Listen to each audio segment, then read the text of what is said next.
स्वागत है एक बार फिर से आप सभी साथियों का दृष्टि पीसीएस के स्पेशल करंट अपडेट प्रोग्राम की इस नई वीडियो में। मैं हूं सलमान और आज हम उन सवालों के ऊपर चर्चा करेंगे जो कि बनाए गए हैं ऐसे महत्वपूर्ण खबरों के आधार पर जो कि आपके प्रश्न पत्र के लिहाज से काफी महत्वपूर्ण हो सकते हैं। तो एपिसोड की शुरुआत करते हैं मानचित्र से। जैसा कि आप सभी यहाँ पर देख सकते हैं कि भारत का मैप आप सभी को प्रदर्शित किया गया है और आप सभी को यहाँ पर बताना है कि भारतीय राज्य उत्तराखंड की सीमाएं भारत के किन किन राज्यों के साथ संलग्न होती है। तो यदि यहां से हम देखें तो मुख्य रूप से कौन कौन से राज्य हैं उत्तराखंड के साथ संलग्न होने वाले राज्य? उत्तर प्रदेश, फिर आप देख सकते हैं हरियाणा और हिमाचल प्रदेश। तो तीन ऐसे राज्य हैं जो कि देहरादून के साथ अपनी सीमा को साझा करते हैं या उसके साथ संलग्न होते हैं। एक होमवर्क आप सभी के लिए है, यहां पर आप सभी को बताना है कि उत्तर प्रदेश के वह कितने जिले हैं जो कि देहरादून के साथ अपनी सीमा को साझा करते हैं। साथ ही साथ उन जिलों को भी आप चाहें तो कमेंट सेक्शन में लिख सकते हैं। इसके अलावा हिमाचल प्रदेश के भी कुछ जिले इसके साथ अपनी सीमा को साझा करते हैं, तो सिर्फ उनकी संख्या बतानी है कि हिमाचल प्रदेश के कितने जिले इसके साथ अपनी सीमा को साझा करते हैं। और हो सके तो हरियाणा के बारे में भी आप बता सकते हैं कि हरियाणा के कितने जिले उत्तराखंड के साथ अपनी सीमा को साझा करते हैं। तो यहां पर तीनों राज्यों कि जो भी जिले इसके साथ संलग्न हो रहे हैं या कितने जिले संलग्न हो रहे हैं आपको अलग अलग करके कमेंट सेक्शन में बताना है। और ऐसा इसलिए है क्योंकि परीक्षा की तिथि धीरे धीरे नजदीक आती जा रही है, तो मैपिंग वाला सेक्शन इससे आप लोगों का धीरे धीरे स्ट्रांग हो जाएगा। तो चलिए एपिसोड की शुरुआत करते हैं, देखते हैं कि आज के एपिसोड का पहला सवाल आप सभी के लिए क्या बनाया गया है। महिला विश्व मुक्केबाजी चैंपियनशिप 2023 का आयोजन निम्नलिखित में से कहां किया जा रहा है? विकल्प है इस्तांबुल, हिसार, टोक्यो, नई दिल्ली। तो महिला विश्व मुक्केबाजी चैंपियनशिप 2023 का जो आयोजन किया जा रहा है वो भारत की राजधानी नई दिल्ली में किया जा रहा है। और इसके अंतर्गत जो भारतीय मुक्केबाज संघ है उसके सहयोग से आईबीए के तत्वावधान में, यानी कि अंतरराष्ट्रीय मुक्केबाजी जो संघ है उसके तत्वावधान में इसका आयोजन नई दिल्ली में किया जा रहा है। साथ ही साथ यहां पर एक बात आप सभी के लिए महत्वपूर्ण हो जाती है कि भारत एक ऐसा राष्ट्र बन गया है जिसने महिला विश्व मुक्केबाजी चैंपियनशिप के सबसे ज्यादा बार मेजबानी की है। इससे पहले वर्ष 2006 और 2018 में भी भारत ने इसकी मेजबानी की है और यह तीसरी बार है जब भारत इसकी मेजबानी कर रहा है। तो प्रश्न का यहां से सही उत्तर हो जाएगा नई दिल्ली। अगर बात करें कि इस चैंपियनशिप का जो ब्रांड एम्बेसडर नियुक्त किया गया है उसमें भारतीय दिग्गज मुक्केबाज मैरी कॉम और फिल्म एक्टर फरहान अख्तर को इसका ब्रांड एम्बेसडर नियुक्त किया गया है। आइए इससे संबंधित कुछ अन्य महत्वपूर्ण बातों को भी देख लें। सबसे पहले इसका आयोजन नई दिल्ली में 15 से 26 मार्च तक किया जा रहा है अंतरराष्ट्रीय मुक्केबाजी संघ के तत्वावधान में और भारतीय मुक्केबाजी संघ के सहयोग से। वही 2022 में यानी कि पिछले जो चैंपियनशिप था उसका आयोजन इस्तांबुल में किया गया था। इस्तांबुल कहां पर है? टर्की में है। तो टर्की में जो पिछला चैंपियनशिप प्रतियोगिता था उसका आयोजन यहीं पर किया गया था। और 2006 और 18 में भारत इसकी मेजबानी कर चुका है जैसा कि मैंने पहले ही बताया। और इसमें जहां विश्व चैंपियनशिप निखत जरीन भारत का प्रतिनिधित्व कर रही हैं, तो वहीं दूसरी ओर जैसा कि मैंने पहले ही बता दिया कि दिग्गज मुक्केबाज मैरी कॉम और फरहान अख्तर इसके ब्रांड एम्बेसडर बनाए गए हैं। तो प्रश्न का सही उत्तर हो जाएगा नई दिल्ली। चलते हैं अगले प्रश्न की तरफ। सवाल है निम्नलिखित में से किस अभ्यास में भारतीय नौसैनिक विमान P-8I भारत का प्रतिनिधित्व कर रहा है? विकल्प है IMX CE 2023, tropics exercise sea dragon 2023 या सबसे अंत में है एम्फेक्स। तो भारतीय नौसैनिक विमान P-8I भारत का प्रतिनिधित्व इसमें से एक्सरसाइज सी ड्रैगन 23 में कर रहा है। अब यह अभ्यास जो है अमेरिका के नेतृत्व में किया गया है और इसका उद्देश्य है मित्र नौसेनाओं के मध्य बेहतर समन्वय और तालमेल को बैठाना है। इसके अलावा साझा मूल्य और मुक्त व समावेशी हिंद प्रशांत के संकल्प पर आधारित है। इन सब के अलावा अगर बात करें यह कब से कब तक चलेगा, तो यह 15 मार्च से शुरू हुआ है जो कि 30 मार्च तक चलेगा और यह इसका तीसरा संस्करण है। इसमें भारत के साथ साथ कनाडा, कोरिया गणराज्य भी हिस्सा ले रहे हैं। यहां से आप देख सकते हैं कि भारत, संयुक्त राज्य अमेरिका, कनाडा, कोरिया गणराज्य इस अभ्यास में भाग ले रहे हैं। और भारत का प्रतिनिधित्व कौन कर रहा है? भारतीय नौसेना का जो विमान है P-8I इसमें भारत का प्रतिनिधित्व कर रहा है। तो प्रश्न का सही उत्तर यहां से हो जाएगा सी वाला। चलते हैं अगले प्रश्न की तरफ। सवाल है, निम्नलिखित में से कौन सा देश कोलंबो सुरक्षा सम्मेलन के संस्थापक सदस्यों में शामिल नहीं है? विकल्प है बांग्लादेश, भारत, म्यांमार, या सबसे अंत में है ए और सी दोनों, यानी कि बांग्लादेश और म्यांमार दोनों। तो सबसे पहले कोलंबो सुरक्षा सम्मेलन की अगर हम बात करें तो इसका गठन वर्ष 2011 में किया गया था और इसके संस्थापक सदस्यों में भारत, श्रीलंका और मालदीव शामिल थे। तो यहां पर आप देख सकते हैं कि भारत ही एक ऐसा देश है जो कि इसके संस्थापक सदस्यों में शामिल है। यहां पर पूछा गया है कि कौन शामिल नहीं है, तो निसंदेह बांग्लादेश और म्यांमार इसके संस्थापक सदस्यों में शामिल नहीं है। तो प्रश्न का सही उत्तर डी हो जाएगा। अब बात करें कि यह प्रश्न इस एपिसोड में क्यों बनाया गया, तो अभी हाल ही में भारतीय तटरक्षक क्षेत्र द्वारा टेबल टॉप अभ्यास के चौथे संस्करण का आयोजन कोलंबो सुरक्षा सम्मेलन के तत्वाधान में कोलकाता में किया गया है। तो इसकी वजह से यह एक बार चर्चा में है, तो हो सकता है आगामी परीक्षा में इससे संबंधित कोई सवाल बनाया जाए। तो आइए थोड़ा सा इसके बारे में चर्चा कर लेते हैं। 14 से 16 मार्च 2023 तक कोलकाता में भारतीय तटरक्षक क्षेत्र, कौन सा क्षेत्र? उत्तर पूर्व वाला क्षेत्र, टेबल टॉप अभ्यास के चौथे संस्करण का आयोजन कोलंबो सुरक्षा सम्मेलन के तत्वाधान में किया जा रहा है। और इसके अलावा श्रीलंका, मालदीव, मॉरिशस सहित बांग्लादेश और सेशल्स ने भी इसमें हिस्सा लिया है। जैसा कि इसके गठन के बारे में मैंने आप सभी को पहले ही बता दिया है, आप चाहें तो इसका स्क्रीनशॉट ले सकते हैं। चलिए अगला प्रश्न है, एबॉर्ट मिशन प्रणाली का संबंध निम्नलिखित में से किससे है? विकल्प है अंतरिक्ष यान की वापसी, गर्भपात, वायुसेना का विफल अभ्यास, या सबसे अंत में है पनडुब्बी। तो एबॉर्ट मिशन जो प्रणाली है यह मुख्य रूप से उन प्रणालियों के परीक्षण के लिए प्रयोग में लाई जाती है कि जब कोई भी मिशन, कोई भी अंतरिक्ष मिशन विफल होता है तो उस दौरान जो चालक दल होता है और अंतरिक्ष यान को उड़ान के दौरान ही वो वापस ले आ रहा होता है, तो उससे बचने में मदद करता है। तो इस तरह से प्रश्न का जो सही उत्तर हो जाएगा अंतरिक्ष यान की वापसी।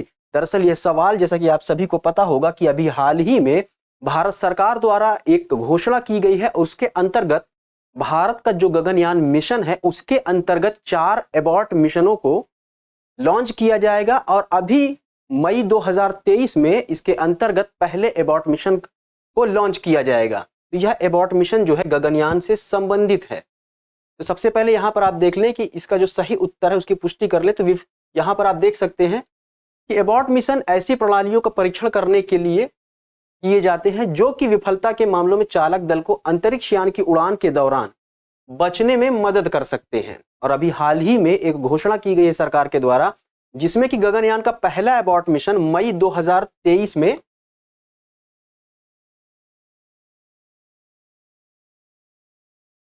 शुरू किया जाएगा। और इसके अंतर्गत अगर बात करें तो भारत के मानव अंतरिक्ष मिशन के लिए 4 एबॉर्ट मिशनों को लॉन्च किया जाएगा या शुरू किया जाएगा और इसमें से यह पहला होगा। और अगर बात करें पहले टेस्ट व्हीकल मिशन TVD-1 द्वारा यह शुरू किया जाएगा, वहीं जो दूसरा इसका परीक्षण यान होगा यह वर्ष 2024 में होगा। किसके द्वारा होगा? TVD-2 मिशन 24 की पहली तिमाही में होगा, जो गगनयान LVM-3G1 का पहला मानव रहित मिशन है। यहां पर यह वाला काफी महत्वपूर्ण हो जाता है, इससे संबंधित सवाल प्रश्न पत्र के लिहाज से काफी महत्वपूर्ण हो जाता है कि शायद इससे कोई सवाल जरूर बनाया जाए, क्योंकि यह जो दूसरा एबॉर्ट मिशन होगा यह भारत का पहला मानव रहित मिशन होगा।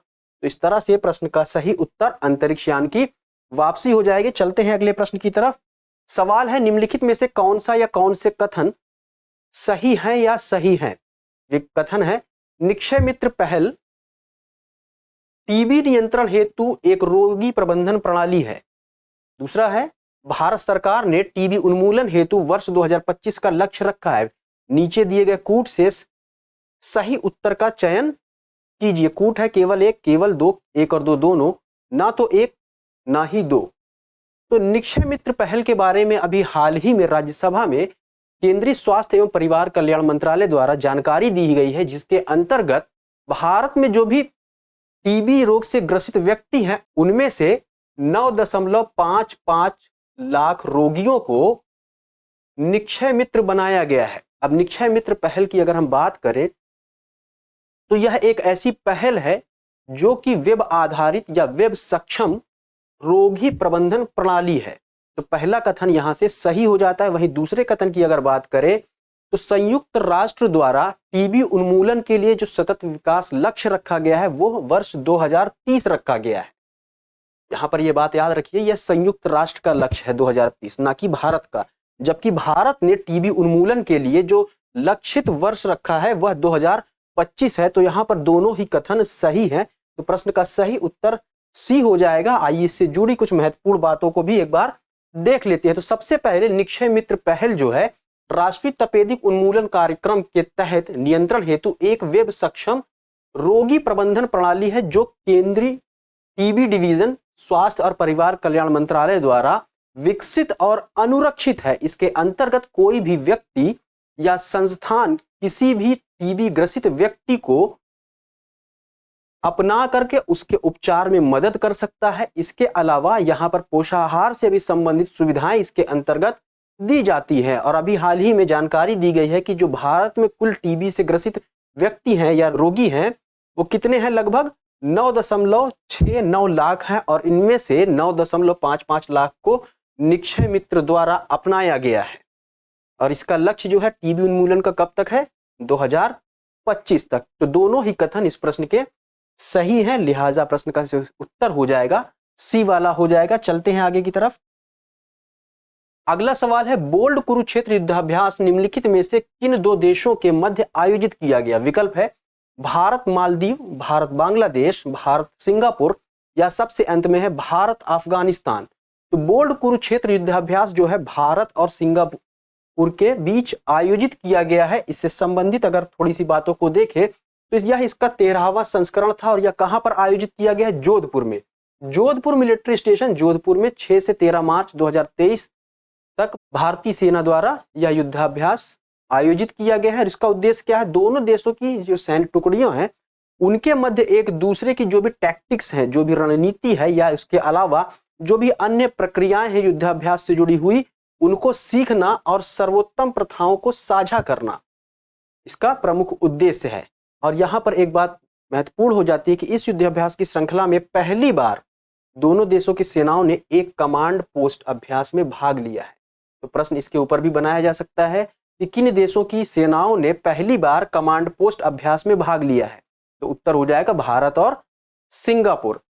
इस अभ्यास की शुरुआत जो है वर्ष 2005 में भारतीय और सिंगापुर सेनाओं के बीच एक संयुक्त प्रशिक्षण अभ्यास के रूप में की गई थी। तो शुरुआत कब की गई थी, 2005 में की गई थी। तो प्रश्न का सही उत्तर हो जाएगा सी वाला, यानी कि भारत और सिंगापुर। चलते हैं आगे की तरफ।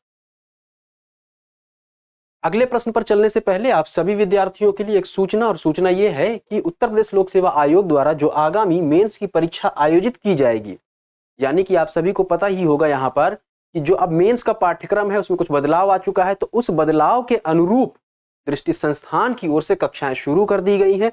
और ये कक्षाएं ऑनलाइन मोड पर होंगी, जो कि आप सभी को दृष्टि लर्निंग ऐप के माध्यम से उपलब्ध हो सकेंगी। और यहाँ पर इस कोर्स के दौरान, इस पाठ्यक्रम के दौरान विद्यार्थियों को क्या सुविधाएं दी जाएंगी आप सभी यहाँ पर देख सकते हैं। इसके अलावा आप सभी कोई अन्य जानकारी प्राप्त करना चाहते हैं तो इस दिए गए संपर्क नंबर पर कॉल करके जानकारी प्राप्त कर सकते हैं। और साथ ही इस कोर्स में प्रवेश लेकर के दृष्टि संस्थान के साथ जुड़कर अपनी तैयारी को और भी बेहतर तरीके से आगे बढ़ा सकते हैं। चलिए बात कर लेते हैं अगले प्रश्न पर। सवाल है लीन योजना किस मंत्रालय द्वारा शुरू की गई है। विकल्प है कपड़ा मंत्रालय, व्यापार एवं वाणिज्य मंत्रालय, केंद्रीय सूक्ष्म लघु एवं मध्यम उद्यम मंत्रालय या सबसे अंत में है उद्योग मंत्रालय। तो एमएसएमई प्रतिस्पर्धी लीन योजना केंद्रीय सूक्ष्म लघु एवं मध्यम उद्यम मंत्रालय द्वारा शुरू की गई है। तो विकल्प इसका जो हो जाएगा यह सी हो जाएगा।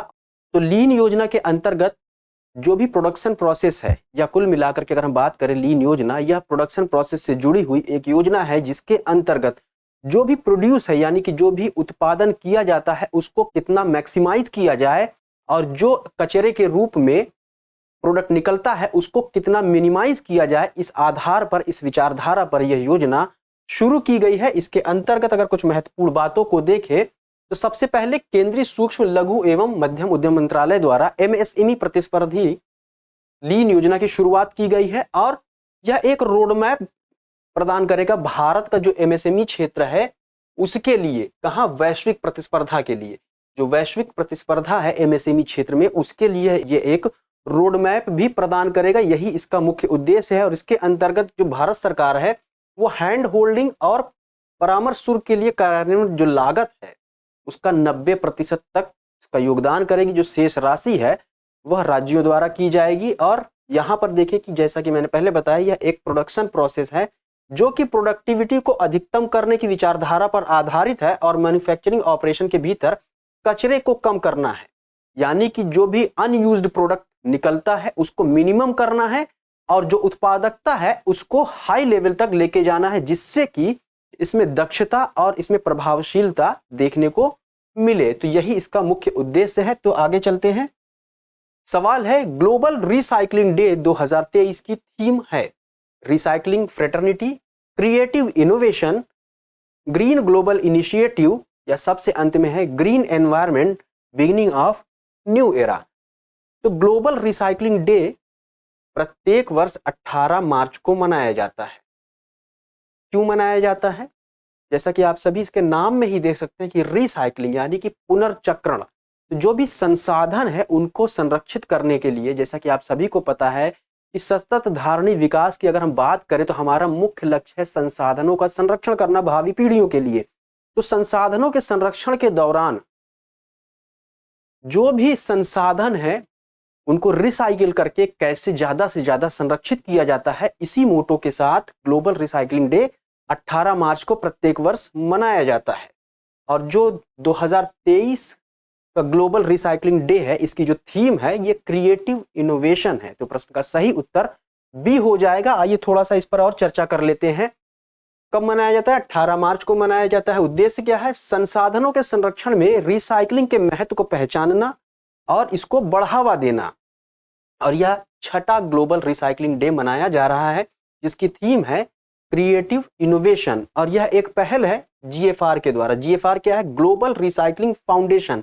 और इसके पीछे अगर बात करें जो मुख्य उद्देश्य है, पृथ्वी के भविष्य को संरक्षित करने हेतु वैश्विक स्तर पर रिसाइकलिंग को बढ़ावा देना और उसका समर्थन करना, यही इसका मोटो है इस फाउंडेशन का।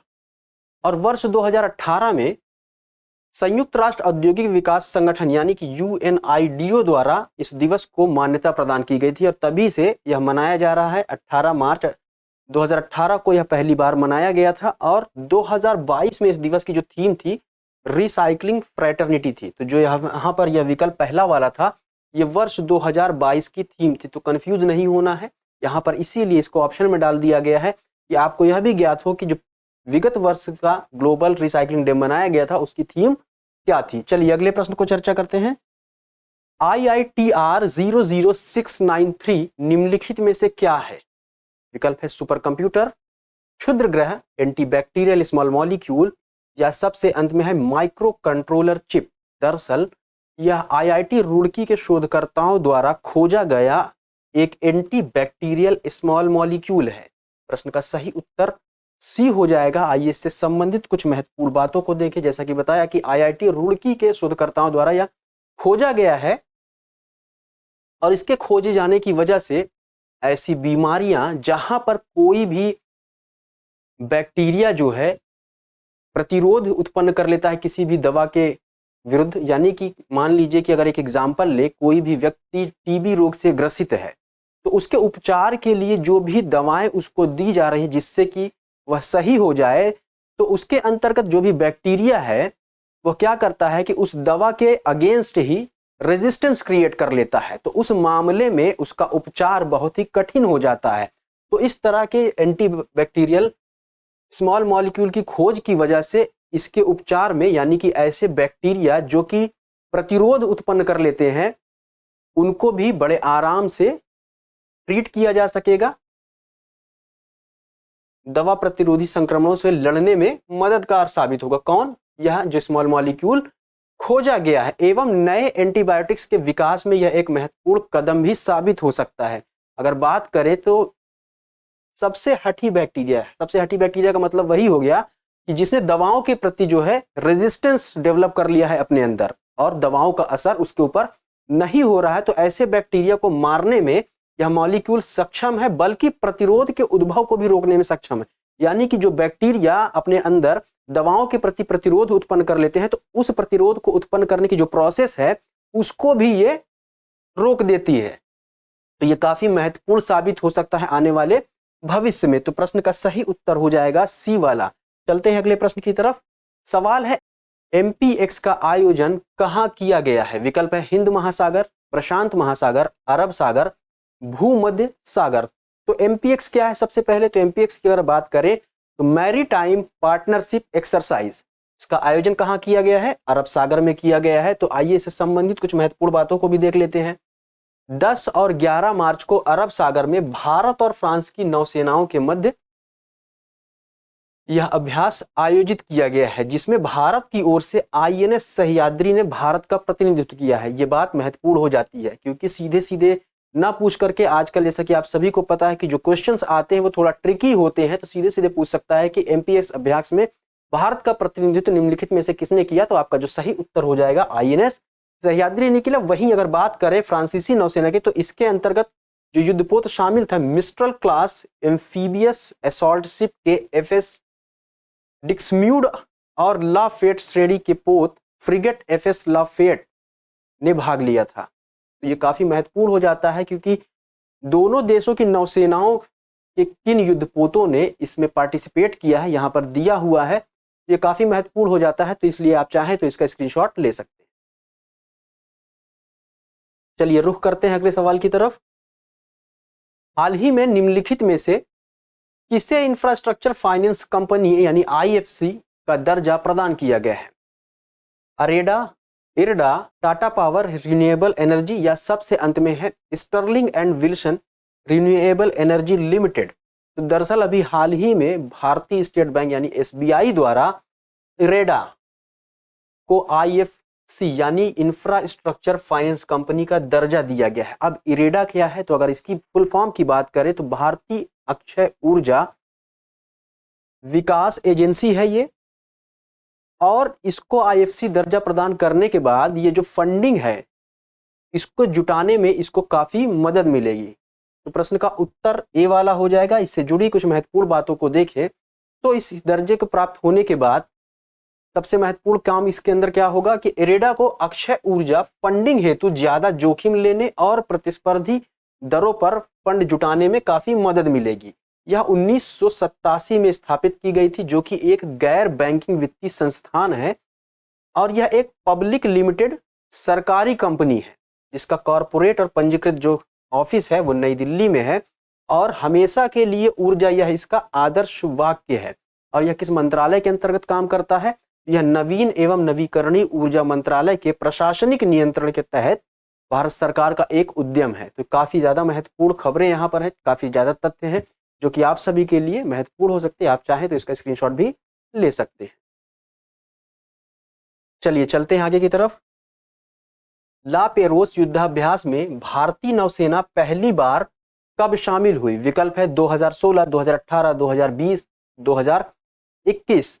अगर इस युद्धाभ्यास की बात करें तो यह युद्धाभ्यास जो है एक द्विवार्षिक युद्धाभ्यास है जिसकी शुरुआत वर्ष 2019 में की गई थी और इसके दूसरे संस्करण यानी कि वर्ष 2021 में भारतीय नौसेना जो है इसमें पहली बार शामिल हुई थी। तो वर्ष 2023 में यह इसका तीसरा संस्करण है। आइए इससे जुड़ी कुछ महत्वपूर्ण बातों को देख लेते हैं।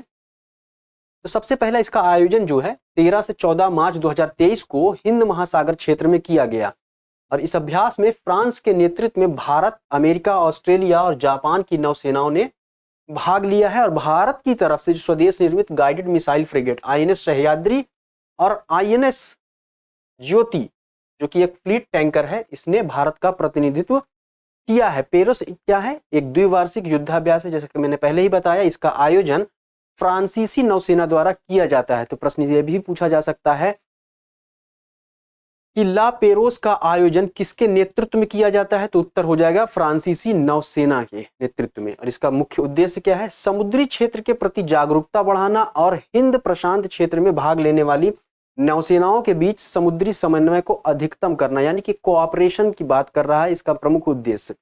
इसका पहला संस्करण 2019 में और दूसरा संस्करण जिसमें कि भारतीय नौसेना पहली बार शामिल हुई थी वर्ष 2021 में आयोजित किया गया था। तो ये रहा आज के एपिसोड का अंतिम सवाल और इस अंतिम सवाल के साथ आज के एपिसोड को हम यहीं पर विराम देंगे। हमें उम्मीद है इन प्रश्नों के माध्यम से जिन सूचनाओं और तथ्यों को आप सभी तक पहुंचाया गया वो आगामी परीक्षा में आप सभी के लिए महत्वपूर्ण साबित होंगे।